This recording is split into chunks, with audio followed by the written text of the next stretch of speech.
Les filles, elles n'ont pas un seul choix de combattant ou de l'Erima, il y a énormément de choix. Si tu veux être combattant, tu as l'embarras du choix pour une fille.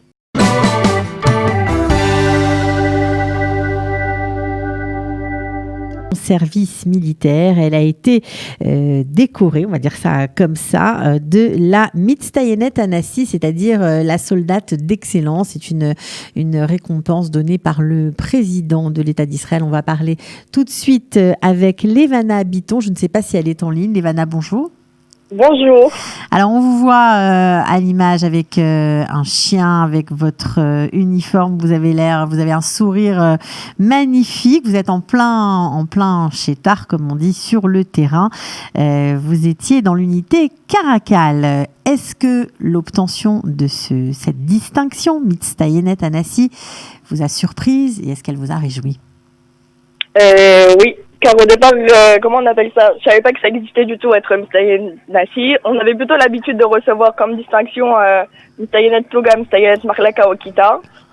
Et après, il y a ma même, donc ma même Pakadet à Marlaka qui vient, on était dans un sétar encore, en Imoun Choref, et elle me dit, bon, Levana va sur le côté et tout, j'ai à te parler.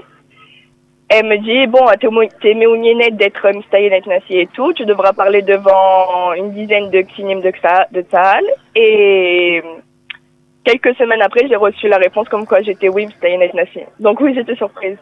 Ok, alors qu'est-ce qu'il faut faire pour avoir cette très belle distinction? Puis en plus, après vous allez nous dire, vous qui êtes là seulement depuis 3 ans, ça a dû être une émotion incroyable pour vous et votre famille. Si, bah oui, bien sûr qu'ils ont été émouvants. Et ouais, si, c'était émouvant. Qu'est-ce qu'il faut faire pour ça? Bah en soi, je m'y attendais pas et je savais pas que ça existait, comme je vous l'ai dit. Donc comment on appelle ça? J'ai posé la question à ma même, donc celle qui a proposé à Sexinim de proposer mon prénom. Et elle m'a dit que bah écoute, chaque chose que je te dis de faire, tu le fais bien. Tu te plains pas souvent. Et comment on appelle ça? T'as beaucoup de, comment on appelle ça, térébrotite envers les autres personnes qui sont avec toi dans ta marlaka ou dans ta plouga. Beaucoup d'empathie avec vos copines de classe, on va dire. Enfin bref, vos copines d'armée plutôt, c'est plus juste. Oui, on s'est comprise. Voilà. Et comment on appelle ça? Et ça, mais après, il y a bien sûr la mixouk qui compte comment je me tiens quand on a des pilouillottes à faire et tout, mais ça y est, à la frontière et... Des actions sur la frontière. Alors, vous étiez dans l'unité Caracal, donc c'est une unité qu'on connaît bien, une unité faite de filles combattantes. C'était quoi votre mission au quotidien? On était... Là, ils ont changé de Gvoul, on était à la frontière avec l'Égypte, au nord, donc un peu en bas de la frontière de Gaza. Et comment on appelle ça? Donc, on a toffessé la frontière d'Égypte pendant plusieurs mois. Et qu'est-ce que c'était de faire là-bas? En gros, à la frontière de l'Égypte, il y a beaucoup de Yishouvim, donc des gens qui habitent là-bas. Donc on devait garder les Yishouvim, voir s'il n'y avait pas de, comment on appelle ça, de personnes qui traversent la frontière et qui veulent, en gros, tuer les gens qui sont là-bas, on va dire. Et quoi d'autre? Le problème aussi à la frontière de l'Égypte, c'est qu'il y a beaucoup de gens qui passent des drogues, qui passent des armes, donc on devait empêcher ça aussi. Donc la plupart du temps, toutes nos missions se passaient dans le chétard et vérifier que tout allait bien et tout. Donc sur le terrain. Alors, vous faites partie d'une génération où les filles ont de plus en plus envie d'être combattantes. Est-ce que vous pouvez nous expliquer pourquoi? Est-ce que vous avez une idée pourquoi? Déjà parce que, comment on appelle ça, Caracal, ce fut la première doud, donc le bataillon qu'ils ont ouvert pour les filles et pour les garçons mélangés. Donc c'est ce qu'on appelle des gdoud meorav. Et donc d'une part ça permet aux filles de se méga-essayer en tant que lohama. Et de deux, c'est que c'est pas la seule doud où on peut retrouver des filles et des garçons ensemble en tant que lohamim. Il y a aussi 3 autres douds qui se sont ouvertes avec ça, comme Bardella, Sarayot Ayerden et la Viadika. Nous avons aussi des combattantes chez Totranim. Ils ont voulu pendant un moment ouvrir aussi des filles combattantes chez Shirion. Donc bon, se fut fermé puisque ça s'est pas très bien passé, mais bon. Donc plusieurs filles. Donc maintenant, les filles, elles n'ont pas un seul choix de combattant ou de l'Erima. Il y a énormément de choix. Il y a comme par exemple Issouf Kravi où on fait nos tironout ensemble à Sayarim. Donc on va dire comme ça. Si tu veux être combattant, t'as l'embarras du choix pour une fille. Ok. Alors, quel a été le moment, on va dire, le plus difficile? Il paraît que vivre en temps de corona à l'armée, ce n'est pas simple. Est-ce que ça vous a dérangé, ça a changé votre fonctionnement quotidien? Non, pas particulièrement, puisque on nous a annoncé la veille que, en gros, on nous a annoncé qu'on allait fermer. On s'en doutait un peu, puisqu'il y avait un confinement général aussi à l'extérieur. Donc, on s'est retrouvés, en gros, toute la gdoude à fermer au même moment. Donc, c'était pas gênant. C'était pas comme si on était 10 personnes à fermer, le reste, ils étaient dehors. Donc, on s'est retrouvés vraiment toute la plouga à fermer au même moment. Donc, on a fermé, moi, j'ai fermé 53 jours.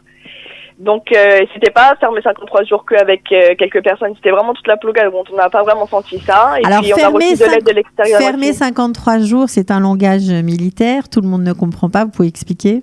Ça veut dire que, par exemple, moi, mes sorties pour rentrer à la maison, je ferme 11 jours à la base et 3 jours je sors. Donc, ça veut dire que le jeudi, je vais rentrer à la maison jeudi matin et le dimanche matin, je rentre à la base.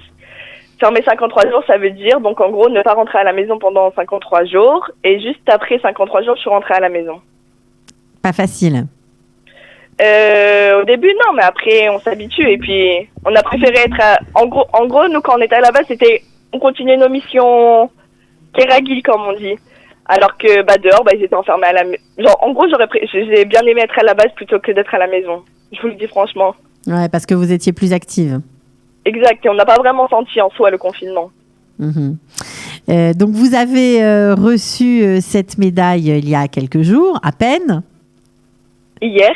Voilà, exactement. Donc on est en plein, on vous suit à la trace. Voilà, il y avait du monde malgré les conditions. Qu'est-ce que vous a dit le président?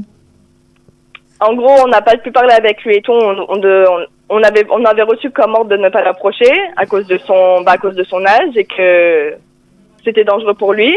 Donc, de manière générale, ce TKS-là de Mistayel Nassi, il se passe avec les parents et avec beaucoup de gens du bataillon de chaque doud. Donc, au final, ça s'est pas passé comme ça. Il y avait le président, Laura McCall, donc le chef d'état-major, et beaucoup de Xinim avec des dragos de Gvoot qui étaient là, et ainsi que toute la protection du président. Donc, on n'a pas pu l'approcher ni rien, on n'a pas pu parler avec lui. Et en gros, chacun, quand on passait devant lui pour lui dire bonjour, il nous disait Kol Hakavod à chacun. Et en gros, il avait un petit mot pour chacun. C'est un bon homme. Alors, pour toutes celles qui vous écoutent, vous allez être un exemple issu de l'Alia de France. Est-ce que vous en êtes consciente, toutes ces jeunes filles qui, peut-être, comme vous, vont devenir combattantes? Je vous dis franchement, je pensais pas à ce point. Donc, c'est gentil. Pourquoi vous avez eu déjà des messages, des demandes de conseils? Non, mais par exemple, il y en a beaucoup qui me disent Kol Hakavod, que j'ai mérité de McDood, par exemple, qui me disent Kol Hakavod, que j'ai mérité ce prix, et que j'ai pas à le regretter. Vous pensiez en arriver là il y a 3 ans quand vous avez quitté Saint-Mandé? Ah, pas du tout. Parce qu'au départ, comment on appelle ça? Moi, j'étais juste partie pour faire une année de pause entre les études et l'école. J'ai fait une Mérina Kedem Zaïd, donc ça s'appelle Gourari à Ashdod. Et comment on appelle ça? Pour moi, c'était pas, je m'étais pas dit dans la tête, vas-y, je pars en Israël, je fais l'armée, et je me m'égayais en tant que combattante. C'était pas au programme? C'est venu au fur et à mesure. Qu'est-ce que vous pourriez donner comme conseil à des jeunes filles qui ont envie d'être combattantes? C'est une voie à suivre ou c'est un chemin difficile? Certains disent que c'est même un peu compliqué. Quand on est une femme, on n'est pas faite pour être combattante. D'autres disent qu'au contraire, c'est extraordinaire. Où est la vérité d'après vous? C'est une voie à suivre, ça dépend. Faut être sûr de soi. Faut pas après. Par exemple, moi je vous dis franchement, il y en a plein qui étaient, quand moi j'ai commencé les tironautes, donc mes classes, il y en a beaucoup qui ont abandonné au fur et à mesure. Et après, il y en a beaucoup même quand je suis arrivée en CAP. Donc ça veut dire quand je suis arrivée vraiment pour commencer mon travail de combattante, il y en a beaucoup aussi qui ont abandonné. C'est pas inné, on va dire, ça s'apprend. Mais c'est dur physiquement, j'imagine. Bien sûr, il y a eu des moments compliqués comme il y a eu des moments heureux. C'est comme, je pense que dans chaque taskid, il y a ça à l'armée, même combattante ou pas combattante. Après, pour moi, le plus dur, c'était quand je suis arrivée, par exemple, dans mon Imonik Kadem. C'était la langue, quand on a commencé à apprendre tout sur notre Gizra, tout sur notre On apprend plus de choses spécifiques. Vous voyez, quand on arrive en niveau de Mécadème, donc c'était un peu plus compliqué avec la langue. Donc les entraînements, on va dire, un peu plus poussés. Voilà, exactement. Donc j'ai commencé un peu à atteindre le moral. Puis après, écoutez, j'ai demandé de l'aide de certaines personnes qui étaient avec moi et qui avaient la patience de m'expliquer. Et non, en gros, faut s'accrocher tout le temps. Et après, si vraiment c'est quelque chose que vous voyez que vous aimez pas ou que c'est pas fait pour vous, vous avez toujours la possibilité de partir. Mais après, faut se dire que quand on se mégaise en tant que combattant, c'est pas rentrer à la maison toutes les semaines ou rentrer à la maison tous les jours. Ou par exemple, il y avait des soucis avec ça aussi, c'est que faut penser à ça quand par exemple il y a des fêtes de famille, faut se dire ils vont pas forcément vous permettre de sortir pour aller à cette fête de famille. Ouais, donc c'est vraiment donner sa vie pendant quelques années à l'armée. Ok, en tout cas, ça vous a réussi. Qu'est-ce que vous allez faire maintenant que vous êtes libéré de l'armée, parce que vous avez terminé évidemment votre service? Oui, j'ai terminé il y a 1 mois. Qu'est-ce que je vais faire? Je me suis inscrite aux études, je vais commencer à travailler et je vais étudier la psychologie. Vous avez étudié la psychologie, dis donc, il va falloir faire attention. Alors, vous serez psychologue et bien préparé à vous défendre. Merci. En tout cas, merci beaucoup, bravo. On est très fiers de vous vraiment pour toute la communauté francophone. C'est absolument extraordinaire d'avoir une Mixtayenette à Nancy. On est ravis de vous avoir parlé ce matin. On vous souhaite de très bonnes fêtes, une bonne année. Les Vanahabitons, bravo et à très bientôt. À bientôt.